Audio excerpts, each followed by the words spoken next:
Hey, what's up, my friends? It's Steve from Straight Fire Picks. We got best bets for NBA here for you today on Thursday, February 1st, 2024. We got NBA player props, spreads, predictions here for you today. We're going to have 4 picks that make a great value bets for this Thursday NBA slate. As always, we'd just like to thank you guys all for your continued support here on the channel. If you're new to the channel here today, please be sure to hit that like and subscribe button. Always appreciate that. We're on the road to 8,000 subscribers.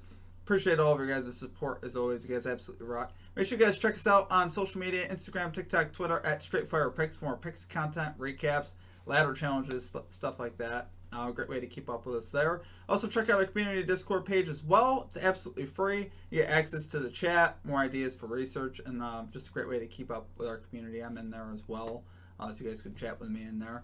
Also drop your favorite pick down below for today's action. If you like your pick included in our comment capper section, just be sure to put a star or an asterisk next to your pick, and we'll include your pick in the video if it hits. Okay guys, now it's time for a shout out to our Straight Fire MVPs. So as always, you see this beautiful list here running beside me of all of our Straight Fire MVPs. Shout out to our newest Straight Fire MVPs, Sean Payton, Nicholas Cook, and Godofie Brown. Appreciate you guys for signing up. If you guys are interested in becoming a Straight Fire MVP here today, the cost is $3.99 per month. There's a join button down below. There's also a link in the comment section and description. Like I said, the cost is about a coffee per month. You get access to our picks early. So basically, whenever I'm done with the research in the morning, I post all our notes and best lines up for our Straight Fire MVPs in the community tab on YouTube. So if you guys are interested in that, it's definitely something worth taking advantage of. I mean, yesterday it didn't work out, but we had Miles Bridges under 25.5 points. That line moved all the way down to 23.5, which is kind of crazy when you think about it. But yeah, you also get some custom emojis, roll call in the Discord, and shout outs on our videos, and also just a great way to support the channel and what we do here at the channel. All right, guys, enough on that. Let's do a recap from yesterday. So we ended up, like I said, going 3-2. It was another solid day for us, guys. We're 18-5 in our last 23 picks over the last 5 days. It's been a minute since we've actually had a losing day. So it was another solid day in the NBA for us. 3-2 plus 0.88 units. We'll definitely take that. I hope you guys are playing your straights. I preach it every day. Make sure you guys are playing your straights and sprinkling that parlay. That's what I do. That's what I recommend. Of course, you do you. That's all I'm going to say. But we ended up cashing Paolo Banchero over 5.5 assists for plus 126 value. That was my favorite one of the day. He got that done early in the third quarter, which we'd love to see that. We also cashed. What else did we cash? Wow, you know that happens when you start recording and then your brain just draws a blank. Let me go over our losses too, because I can remember those. Kings money line, we missed on that. Unfortunately, they were plus 102. They just did not get it done there in Miami. And then we also missed on. My goodness, I am drawing a blank, guys. Guys, help me out. What did we miss on yesterday? Missed on that, and Bridges under 25.5 points. I'm telling you guys, I'm losing it. But we also cashed Bradley Beal under 23.5 points and assists, so we'd love to see that. And then our other play, Jalen Green, over 19.5 points. I just had to think about it, guys. I don't have it right in front of me, so I have to remember this all off the top of my brain, and sometimes my brain's tired. So, but anyway, 3-2 plus 0.88 units. Another good day in the NBA. As far as our comment cappers, we had John Kneebone with a parlay with Brook Lopez to hit at 3. And there's another pick in there for minus 105 odds. Hit that. Just Raffy had James Harden over 4.5 rebounds. Eric Me, Brook Lopez over 19.5 PRAs. And Nick Belcher, James Harden over 19.5 points. So great call outs there from our comment cappers. Let's get back after today, though, guys. Let's get this 4-0 sweep. Let's get right into our picks here. At number 1, we got the Utah Jazz -5 spread here versus the Philadelphia 76ers. Minus 110 odds on FanDuel. So, guys, the Utah Jazz, an NBA best, 16-5 against the spread at home. They've been one of the best spread. I mean, obviously, been the best spread home team so far this year. We just faded them on the road. They're a completely different animal at home, though, guys. They've been absolutely terrific at home. 76ers, meanwhile, 12-11 against the spread on the road. No Joel Embiid for the 76ers coming into this matchup. Tyrese Maxey also listed as questionable, so we'll see who ends up playing here for the 76ers. But they're just 3-9 without Joel Embiid this year. So they have not had a good. They have not been good at all without him, including losing by 26 the other night in Portland, which we wouldn't consider Portland the greatest of teams. But they've lost by 5 or more. They've lost by more than 5 points. So we're talking about the spread here in all 9 losses. So all 9 games that they've lost without Embiid have been by more than 5 points, including an 11-point loss in Philadelphia to the Utah Jazz. So obviously, I like the odds of the Jazz running this back here. They do have a lot of options. Honestly, the role players and stuff like that. They have some really good role players, and they tend to obviously play a lot better at home, which helps out a lot. And I think you'll see more of that today. I just can't see Philly keeping up with the Jazz. Honestly, on their home court, the Jazz have been terrific at home. Just simply a different animal. And, 76 is going to be shorthanded. Might not even have Maxey either. And obviously, if they don't have him either, the spread would probably move up to 8 points or something like that. So, love it there, guys, for our number 1 pick. We got the Utah Jazz -5 spread here versus the Philadelphia 76ers. -110 odds on FanDuel. Okay, and at number 2, we got Jalen Brunson. Under 7.5 assists here for the New York Knicks. -113 odds on FanDuel. So, guys, Brunson's under in 5 of his last 10 games, 4 of his last 10 at home. That doesn't sound great. Sometimes it's not all about the trends, guys. But he's under in 3 of his last 3 games versus the Pacers with logs of 6, 4, and 3. But he has not been getting assists versus the Pacers, and really that's consistent with who the Pacers are defensively. They allow the 5th fewest assists to point guards for the season and the 4th fewest over the last 7 games. So they don't usually generally allow assists to point guards. We just took an underline with Drew Holiday versus the Pacers, under 4.5 assists for plus value. We cashed that the other day. It's a similar mindset here with Brunson. And also Julius Randle's out, which I don't think helps him as far as getting assist chances, because now you don't have just easy drop-offs inside. You might have Randle there to kick it to, who's one of their better scorers. Obviously, they don't have him, so that only hurts Brunson, honestly, as far as in the assist department. We did see him go under and over so far without Randle in 2 games without Randle, under versus the Hornets, and over with 9 versus the Jazz. But obviously, Jazz allow a lot more assists to point guards. So as far as the matchup here, I love the matchup as far as him going to the under. It's not going to be those easy drop-offs to the paint, especially now that the Pacers got Siakam as well. Only, I think, makes this, even tougher for Brunson to get there on the assist.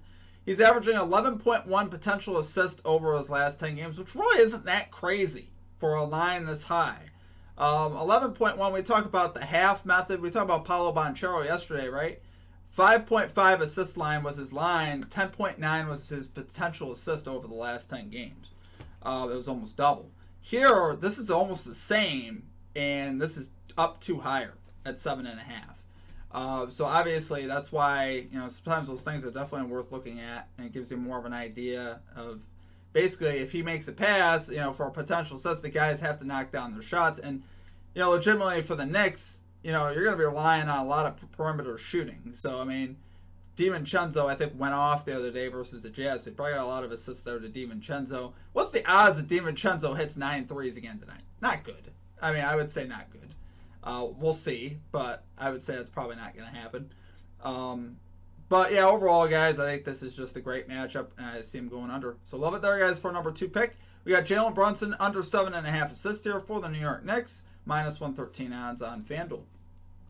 Okay, and at number 3, we got LeBron James over 15.5 rebounds and assists, -102 odds on FanDuel. So, guys, James is over in 7 of his last 10 games, 7 of his last 10 on the road, over in 3 of his last 3 versus the Boston Celtics. So obviously we like seeing that. He's averaging 12.2 potential assists, 10.5 rebound chances over his last 10 games. But really, those Celtics here in this category brings out the best in them. Obviously, they're going to need all the rebounds and assists they can get from LeBron here tonight to have a shot to win in Boston. This spread is set to 11, which is definitely a concern.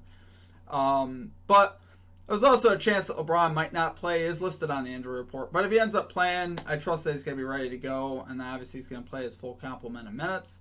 And that, honestly, he'll be attacking. And, this will be a pretty high-paced game.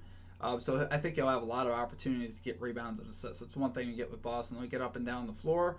So he should get the chances, at least, to get the assists and the rebounds, which is obviously what we want. Matchup data is always tough for LeBron, because he plays from just about everywhere on the floor. He could play point guard. He could basically play center. He could play anything, really. LeBron's one of those guys, especially here versus the Celtics. We'll see what happens, but I love his odds of going over. I love the recent trends he's got here to the over and on the road in particular, and also his history versus the Celtics. So Love it there for number 3 pick. We got LeBron James over 15.5 rebounds and assists, minus 102 odds on FanDuel. Okay, and finally at number 4, we got Jaren Jackson Jr. under 34.5 PRAs here for the Memphis Grizzlies, minus 111 odds on FanDuel. So guys, Jaren Jackson Jr. under 5 of his last 10, but 8 of his last 10 he's gone under at home. So obviously like that. Cavaliers just got Evan Mobley back here, which will help their interior defense here versus Jackson Jr. And I think here, this is a tougher matchup here for him to hit. And he doesn't hit this number anyway. Cavs obviously play at the 10th slowest pace in the NBA, so there's less possessions, less opportunities. And the Cavs overall, 3rd best in defensive rating this year, so across the board, they're pretty good defensively. And they're getting their pieces back as well, which helps. They got Garland and Mobley back now. And Mobley should help them out in the paint and kind of get that interior defense back there for the Cavs with Jared Allen and Evan Mobley occupying the paint, obviously. So, yeah, the other thing, the biggest thing that kind of stands out with Jackson Jr., honestly, I could see him getting into foul trouble in this game as well. You know, with Mobley being as aggressive as he is sometimes, Jackson fouls a lot. So, if you got an aggressive power forward versus Jaren Jackson Jr., a lot of times he'll get in foul trouble. We've seen him post 5 fouls last 2 games. So obviously if that happens, it's going to be reduced minutes for him. He's not going to be playing as much.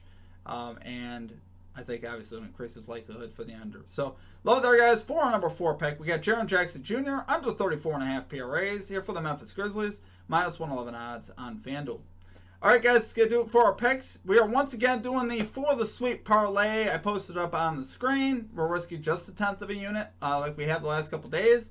Like I said the day before, we took that off our unit count because we missed that parlay yesterday. So that was subtracted from our units. We would have been up plus 0.98 units instead we're up plus 0.88. So it doesn't make a huge difference to lose. For me, you know, to lose that $10 is honestly fine on something like that.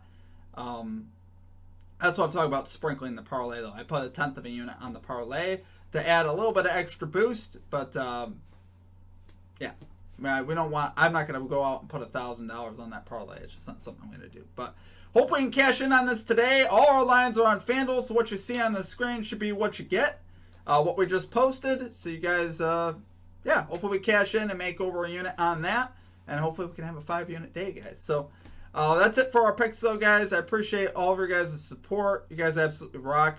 We're up to 45 channel members, which is amazing. You guys have been killing it. Let's try to get to 50 today. That would be a huge blessing to me if you guys have been thinking about becoming a member. Those of you that have, if you guys are interested in signing up, it's a great time to sign up. Like I said, we've been on a nice heater.